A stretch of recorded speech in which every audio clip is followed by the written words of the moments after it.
बिस्मिल्लाहिर्रहमानिर्रहीम। जैसा कि आप लोगों ने वीडियो के शुरू में देखा कि तहरीक लब्बैक पाकिस्तान मरकज़ी मजलिस शूरा के अहम तरीन रुकन अल्लामा फ़ारूकुल हसन साहब महफ़िल के दौरान तकरीर कर रहे थे कि दो बंदों ने पीछे से दो बोरियां यानी कि दो थैले निकाले और पूरे थैले अल्लामा फ़ारूकुल हसन साहब के ऊपर उलट दिए।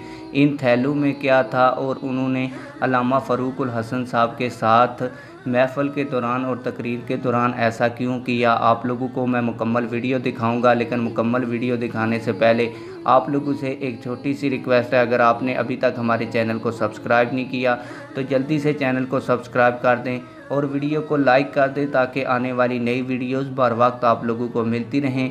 आप लोगों का ज़्यादा टाइम वेस्ट नहीं करूँगा और आप लोगों को असल वीडियो दिखाऊँगा। आइए असल वीडियो देखते हैं।